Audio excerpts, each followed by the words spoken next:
Good day to you all. I hope that the sun shines favourably on you wherever you are, and if not, that the rain, sleet or snow is drumming a pleasant rhythm on whatever roof you find yourself under. My name's Kevin Brown, and I am your host on the Tom Petty Project podcast, a podcast dedicated to looking at every Tom Petty song on every Tom Petty album. Some would say that it's an indulgent, unnecessary vanity project, and they'd most likely be right. But the beauty of the world we live in is that I can share my ramblings with an uninterested world on the off chance that 2 or 3 people might enjoy them. Today we're talking about track 4 from the debut Tom Petty and the Heartbreakers album, The Wild One, Forever. As always, pause now and go listen to the song, then come back and listen to the rest of the podcast.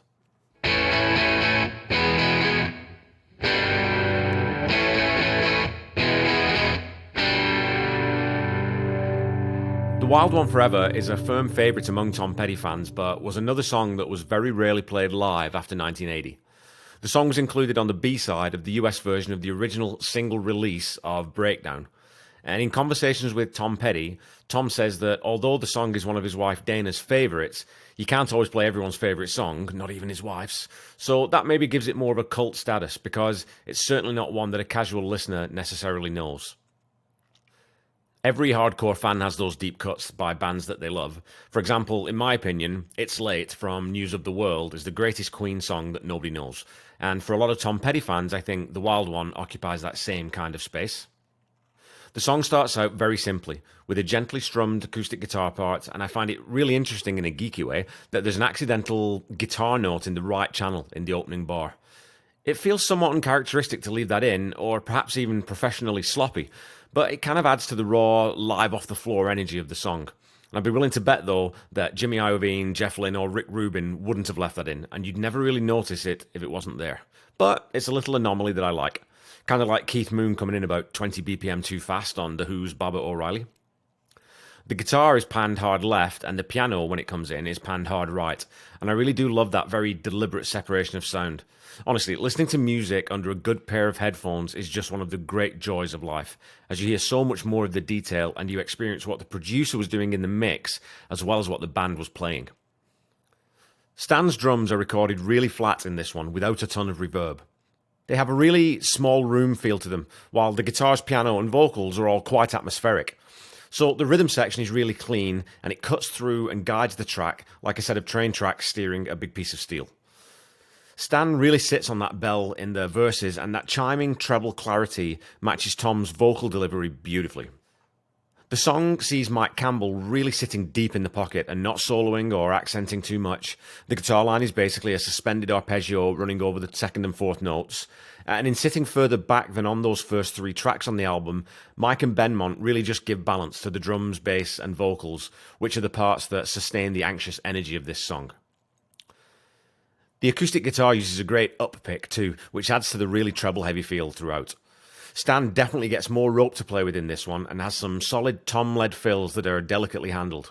Ron plays a really steady, unobtrusive bass line and is really just holding the bottom end together on pretty much every song on this album.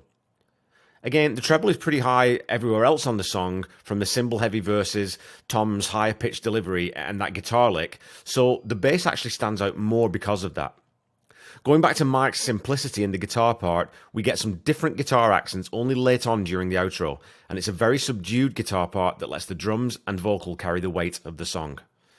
Benmont does the same thing with that really simple suspended D and C pattern, and if you think about a lot of the 80s hair metal ballads, they took this template and tortured it to death, a simple suspended chord verse releasing into a more standard rock chorus.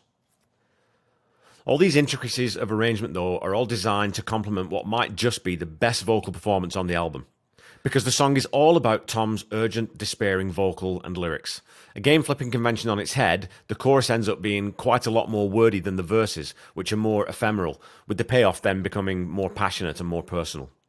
I absolutely love the lead back out of the chorus too.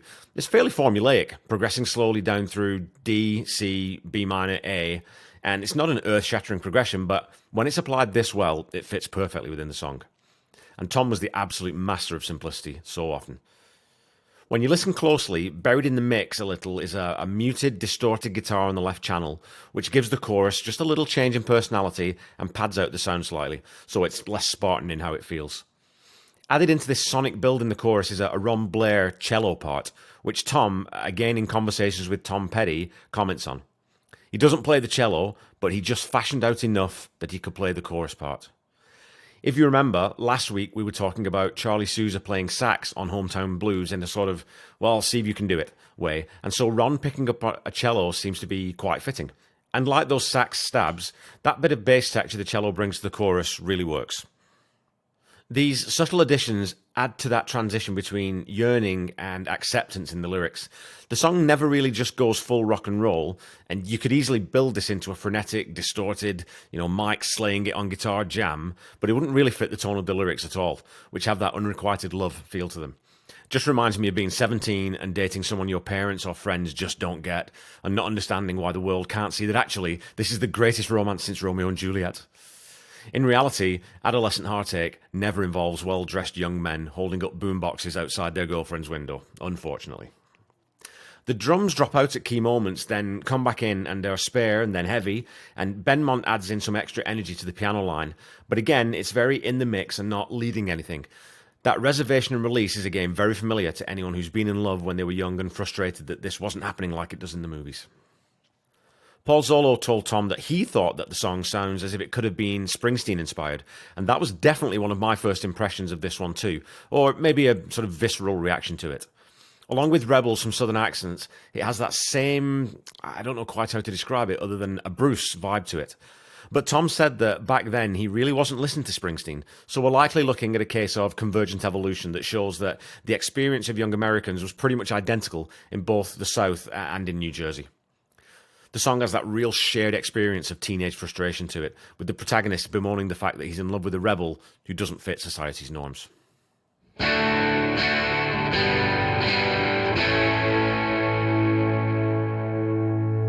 Okay, it's time again for some Petty trivia. Last week's trivia question was a more niche one, I think, and today's follows a similar vein of obscurity. Last week I asked you which song was the opening number for the Damn the Torpedoes tour in 1979-80. The answer is Shadow of a Doubt, A Complex Kid, which was a staple until 1981 and then revived in 2002 for the last DJ tour. Today's question is this.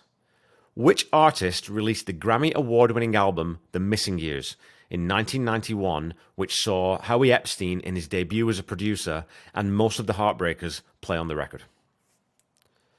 Okay, let's get back to the song. The Wild One Forever feels a little like a John Hughes movie played out in 3 minutes. To me, it's a tale of teenage angst, and it throws me back to being about, I think I was 14 or 15, somewhere around there, and in a high school production of Gilbert and Sullivan's musical, The Mikado. I had a small part in the chorus line in the production. I also had the hugest crush on the girl who was playing the lead, and one evening in the school, an older boy who was a mutual acquaintance and part of the production as well, arranged a rendezvous for us.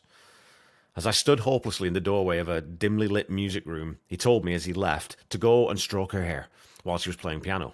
I know it sounds a bit weird, but just go with it. I distinctly remember that she let me touch her neck in quite a sensual way as she played Beethoven, quite well as I recall.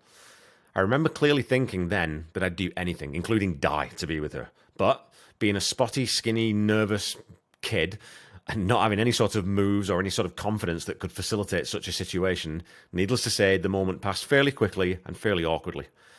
Any hint of romance just died on its arse as my throat closed and I couldn't say anything.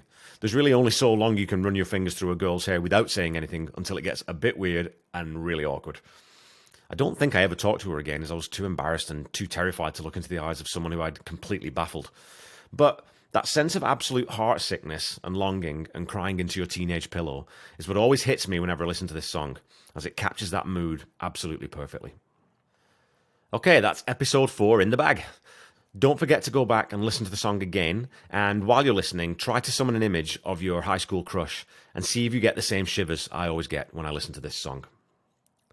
The Wild One Forever would probably be the best song on this album if it weren't for that pesky breakdown, or American Girl. I do have to rate this one really highly though, and I'm going to give it a score of 8 out of 10. It's one of the best Tom Petty deep cuts and one that has been on my playlist forever. I can't quite put it up there with the absolute top echelon of Petty songs, simply because his songwriting grew in such an extraordinary way as he got older. But that sense of nostalgia that it invokes in me makes it a really special song. Thanks as always for hanging out with me, and feel free to comment if you have anything to say about the episode, or about the show in general. Next week, we'll be talking about anything that's rock and roll. Track 5 on the album, and the last song on side 1. It would be super cool if you would subscribe to the podcast if you haven't already, and leave a rating if you like.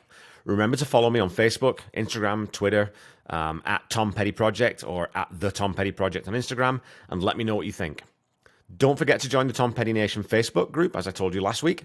And if you're a SiriusXM subscriber, you really need to check out Tom Petty Radio. You'll get killer content from Mark Felsott, Steve Ferrone, and Tom Petty fans known and unknown, as well as Tom's not-to-be-missed Buried Treasure Show. You should check out the live version of The Wild One from the live anthology, which I'll post in the episode notes, along with a killer acoustic version from 1988 at the Bridge School Benefit, which is slowed down to it's almost half-tempo. And finally, thanks to everyone who has and is listening.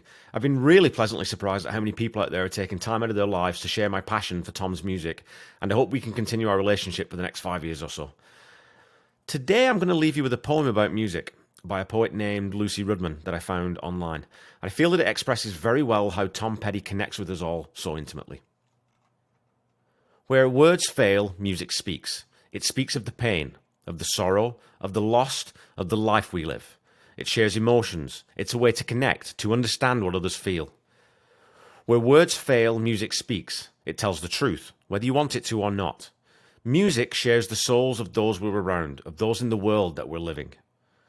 I wish to share my music with you so you can understand the pain I feel, so I can share my soul with you, so you can understand what I'm going through.